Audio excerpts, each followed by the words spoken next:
दिनचर्या क्या है? आप आराम कब करते हो? मैंने देखा कि आप इंसान तो क्या जानवर की भी आप सेवा करते हो, तो आपकी एक दिनचर्या आप मेरे को बता सकते हो 24 घंटे की?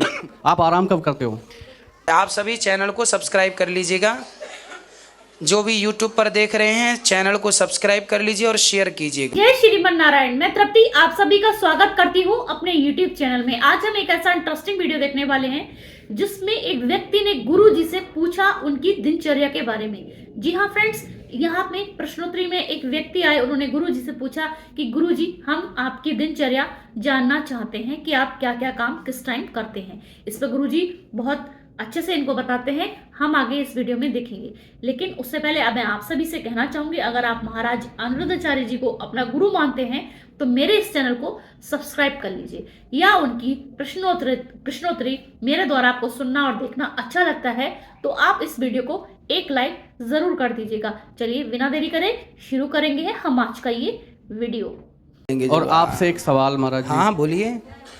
कि आपकी दिनचर्या क्या है? आप आराम कब करते हो? मैंने देखा कि आप इंसान तो क्या जानवर की भी आप सेवा करते हो, तो आपकी एक दिनचर्या आप मेरे को बता सकते हो 24 घंटे की?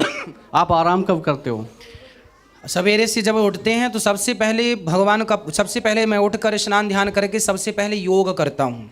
जैसे मैं शीर्षासन है, चक्रासन है और प्राणायाम है, बहुत सारी आसन हैं। वो करके जब स्वास्थ्य के लिए तो योग करना ही पड़ेगा, तो योग करके फिर मैं भगवान का पूजन करता हूँ। ठाकुर जी को स्नान कराना, उनका वस्त्र पहनाना, उनको तैयार करना, उनका श्रृंगार करना, सब प्रकार से सेवा। फिर अपना चंदन वंदन करके पाठ करता हूँ नारायण कवच का। हाँ जी, नारायण कवच का पाठ, गीता जी का पाठ करके फिर बाद में मैं उठ के सीधा बंदरों की सेवा, फिर यहाँ के ठाकुर जी को प्रणाम करके सीधा बंदरों की सेवा में जाता हूँ। बंदरों की सेवा, बंदरों को रोटी केला और चने खिलाकर बंदरों के, फिर मैं गौशाला जाता हूँ तो गौ माता की सेवा, गौ माता को रोटी, गौ माता की हरा चारा जो भी है गौ माता की सेवा करता हूँ। ठीक वहाँ से 9 बजे लौट कर आता हूँ तो 9 बजे यहाँ संतों की सेवा में तुरंत आते ही खड़ा होकर अन्नदान होता है। यहाँ हजारों संतों को वो करते हैं। वहाँ से आके फिर नीचे रसोई चालू होनी होती है गौरी गोपाल जी की, तो फिर अन्न क्षेत्र बांट के 15 से 20 मिनट के अंदर फिर वहाँ नीचे गौरी गोपाल जी की रसोई चालू कराते हैं। तो वहाँ पे आप हजारों जो भक्त, आप श्रद्धालु लोग आते हैं जो भोजन करते हैं, नीचे वो चालू कराते हैं। उसके बाद फिर यहाँ आके इसी आसन में बैठ जाते हैं। तो आप लोग जो भक्त मिलने आते हैं तो आप लोगों से मिलने में कई बार 2 घंटे 3 घंटे लग जाते हैं। तो यहीं बैठे रहते हैं आप लोगों के लिए कि आप आएँ, तो आपको ये ना लगे कि हम गए थे तो महाराज जी मिले नहीं। इसलिए आप लोगों की खुशी के लिए यहाँ बैठे रहते हैं कि आपसे मिलना हो जाए। फिर यहाँ से बैठने के बाद, यहाँ से उठने के बाद जब जाते हैं, देखा कि समय हो गया भोजन का तो भोजन कर लेते हैं। भोजन करने के बाद थोड़ा सा अध्ययन करते हैं, यदि समय है तो, नहीं तो तुरंत यहाँ से बुलावा जाता है कि नीचे भक्त खड़े हैं, तो तुरंत भोजन करके नीचे आ जाते हैं और आपसे मिलते हैं। इस मिलने में लगभग 1:30 बज जाता है। 1:30 बजे जाते हैं, तुरंत स्नान करते हैं। स्नान करने के बाद तैयार होते हैं, ठाकुर जी का ध्यान करके तुरंत कथा में पहुंच जाते हैं। 2:30 बजे से कथा, 6 बजे के बाद वहाँ से उठते हैं। कथा से उठने के बाद सीधा ऊपर जा कर के 2 गिलास पानी पीते हैं या दूध पीते हैं, और उसके बाद सीधा दूध या जल लेकर के सीधे आपसे मिलने नीचे 6 बजे, 6:15 बजे के लगभग यहाँ आ जाते हैं, आपसे मिलते हैं। फिर 1.25 घंटे आपसे मिलते हैं और 7 बजे प्रश्नोत्तरी का समय हो जाता है। तो 7 से अभी 7:25 हो गए, अभी आपके सामने बैठे ही हैं। अच्छा 8:25 हो गए। 8:25, हाँ तो 8:25, अभी 7 बजे से 8:25 अभी हो गए, अभी हम आपके संग बैठे ही। अभी यहाँ से उठेंगे, आप लोगों को यहाँ से जब पूरी प्रश्नोत्तरी होगी इसके बाद निरीक्षण करेंगे कि नीचे कोई कमी तो नहीं है, रोटी की, सब्जी की, दाल की। एक निरीक्षण परीक्षण नीचे का करते हैं, रसोई का करते हैं, कल की प्लानिंग थोड़ी सी समझा देते हैं। फिर सीधे अभी जाके अध्ययन भी करना है, फिर अध्ययन करके फिर ठाकुर जी का स्मरण करते सो जाते हैं। सोने में लगभग 11, 10:30, 11 तो हो ही जाता है। फिर सवेरे फिर वही। यानी आप 24 घंटे में से 4 ही घंटे सोते हो? नहीं 4 घंटे नहीं, लगभग 6 घंटे हो जाते हैं।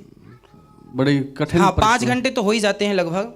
सुबह जल्दी उठ जाते, कभी कभी ये हो जाता है कि 9 बजे सो जाते हैं, कभी कभी 10 बजे सो जाते हैं, कभी कभी 11 भी बज जाता है।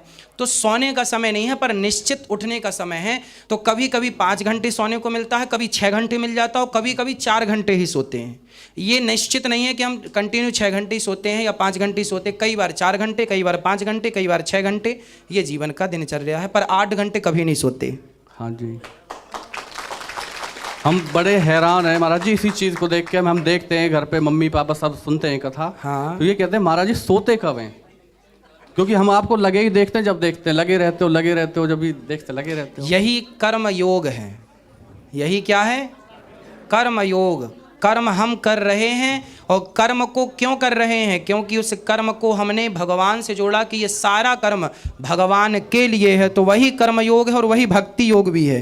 तो हमारा तो कर्म और भक्ति एक ही है, यही है। महाराज जी कथा सुन के ना बड़ा बदलाव हो गया और तो और मतलब शरीर भी ठीक हो गया। मेरा इतना पेट था ना, अच्छा, ये भी अंदर ही चला गया। वाह वाह, देखो हम कथा में ये प्लान हो टिप्स गया भी देते हैं बिल्कुल। आपको। आपने बोला क्या खाएं क्या ना खाएं। हाँ हाँ बोला। मैं सर्च करता हूँ आपकी एक एक बात पे, सर्च करता हूँ एक एक बात पे, जी जी, नोट करता हूँ क्या खाने खाएं। पीने का हाँ यदि जी। सब लोग ध्यान रख लें ना तो मोटे नहीं होंगे और वो स्वास्थ्य अच्छा रहेगा, आप बिल्कुल एनर्जेटिक रहेंगे, एनर्जी से भरे हुए। ठीक है? आपने बोला कि कम खाओ काम ज्यादा करो। हाँ बस यही फॉर्मूला। मैं दिन में 2 रोटी खाता हूँ, 24 हाँ घंटे में जी, सिर्फ हाँ 2 रोटी, 24 घंटे में सिर्फ 2 रोटी खाता हूँ। सलाद ज़्यादा लेता हूँ, चुकंदर है, गाजर है, ककड़ी है, मूली है, ये ले लेता हूँ।